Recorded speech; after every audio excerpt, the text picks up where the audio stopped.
That was Ways Blood, Wild Time, and the singer is Natalie Mennings, and it's taken from the fourth studio album, Titanic Rising, which was just released recently.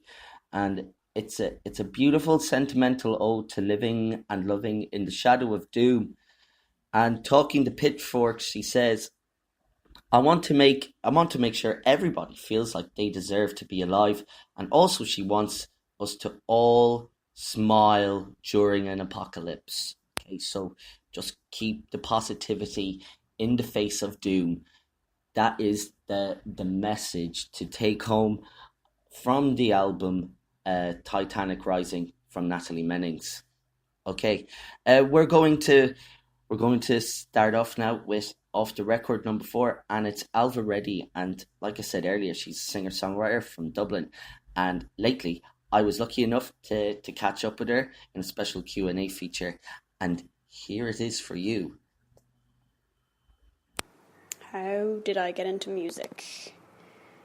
So I got into music because my mum really wanted all of us, I'm the youngest of four, to learn a bit of music and to learn the basics, which is pretty cool. So I would have started piano when I was about 4 years old, and then from there I kind of wanted to play everything. I remember I wanted to play drums and I wanted to play guitar and all, like bass and everything, because I was really into a lot of rock bands as a kid, which is pretty funny now.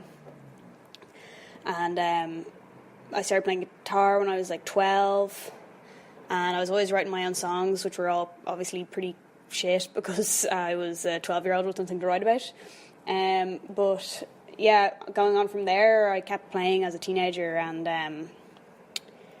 I was really shy, so I was never really in bands with people or anything. And it was only when I left college that I played my first gig. So I was 22 when I played my first gig with a friend. And we played in a little band called Friends of the Family for a while, and kind of went from there. Excuse me. And I would have played my first solo gig shortly after that, and kind of just ended up going from gig to gig, and then things kind of snowballed, and I eventually kind of ended up doing reasonably well, and I recorded an EP independently and released it on Spotify, and this was kind of the early days of Spotify, and it just took off, so much so that when I first looked at Spotify that day, I was sitting in my old job and I looked it up on the computer and I saw that I had 25,000 plays, and I thought it was a glitch. So I never decided to get into music, it just kind of happened, and my expectations have differed over time. When I was a kid, I wanted to be a rock star like everybody else, but when I was a teenager, I never really thought it was going to happen for me, and in my early 20s, I kind of accepted that it was never really going to happen for me, and now I think I'm a lot more pragmatic about it, and the success is the success you make yourself, and the goalposts are always changing. Which one of my tracks explains me or defines me as an artist? I don't know. Well, my most popular track is Distrust, which I wrote when I was about 23. So that's really old, but I still play it because, it's still a nice song, but it's kind of funny. I don't really recognise the person who wrote that at all. That was just kind of about dating in my early 20s, where I felt like you just kind of date one person and then move on to the next person, and it's all very kind of brief and strange, and you're kind of just figuring things out. And I guess the stuff that I'd say defines me as an artist is the stuff that I'm working on for my album. I think that's a pretty standard thing for any songwriter to say, is that whatever they're working on at the moment is their best work, even if they're not correct about that.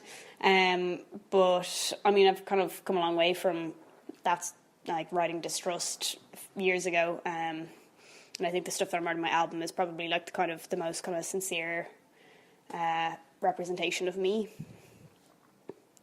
So I have a few songs on that. I wouldn't have one song in particular that I would say defines me as an artist, because it's kind of changed over time. Maybe a few years ago I would have said Distrust, and another few years ago I would have said Relent, and another year or two ago I would have said Nothing to Doubt or Seasonal, and now I'd say it's like something that I'm working on now. Like, not exactly a direct answer, but that's the best I can do.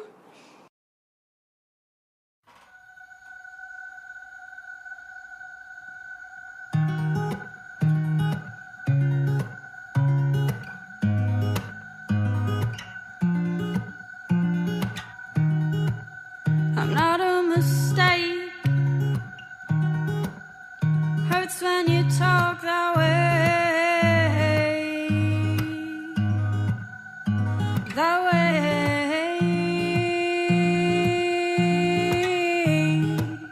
And I'm not a waste. The time it takes to fuck this up. The distaste is trust.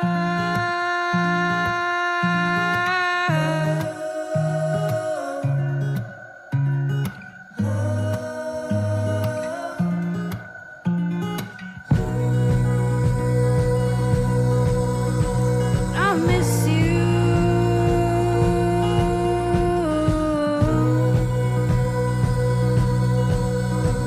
I miss you.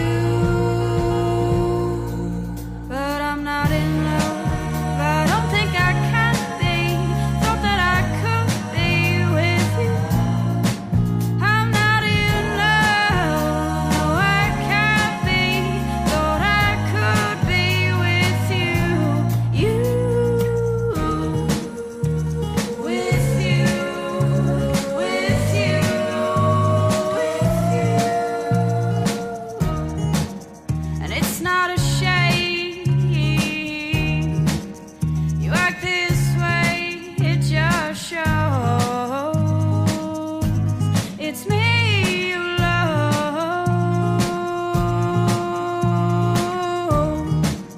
But I'm not afraid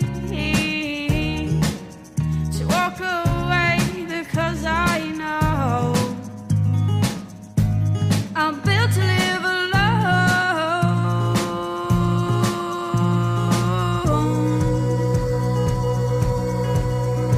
And I'll miss you.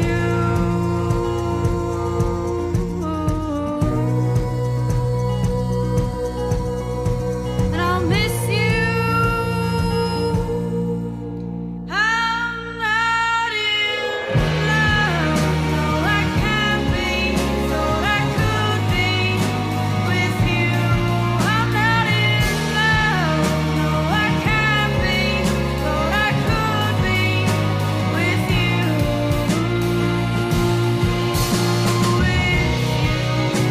With you.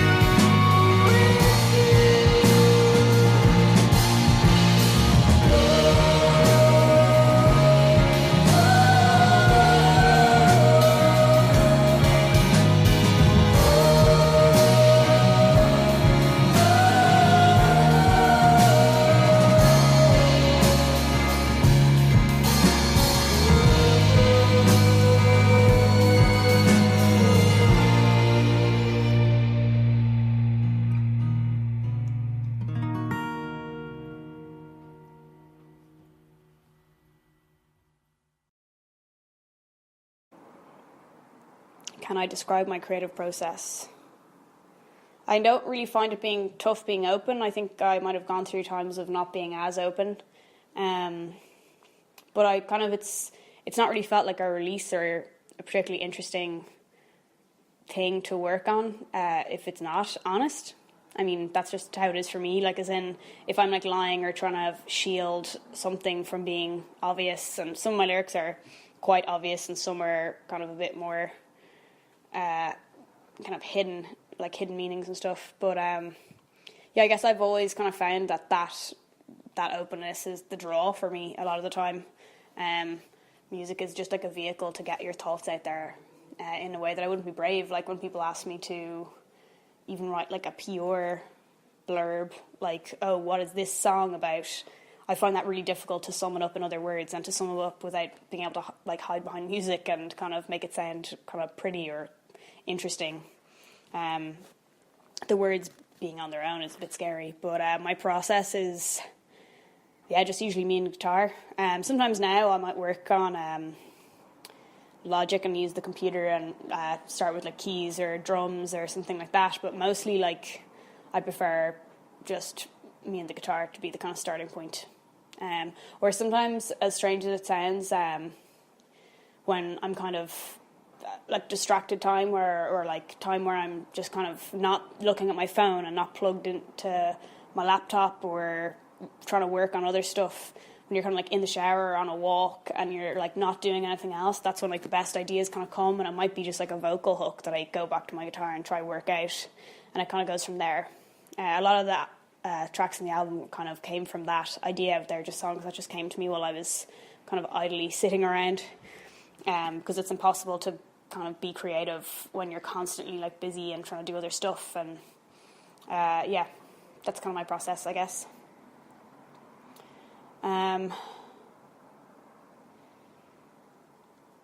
Yeah, I mean, I don't think I've ever said that they do nothing for young creatives, or, I mean, creatives in general. They do have great grants. I don't think they'd have enough grants, but like they've been like First Music Contact and Culture Ireland have been really, really good to me in the past. They funded me going over to Canada. They funded me going over to Primavera last year. They funded me going over to Great Escape 2 years ago in the UK. They funded like me and my band going a bunch of different places. So I'm really like grateful for that. I do think there could be a better grant system for recorded work, because I don't know if a lot of people benefit from that system a lot.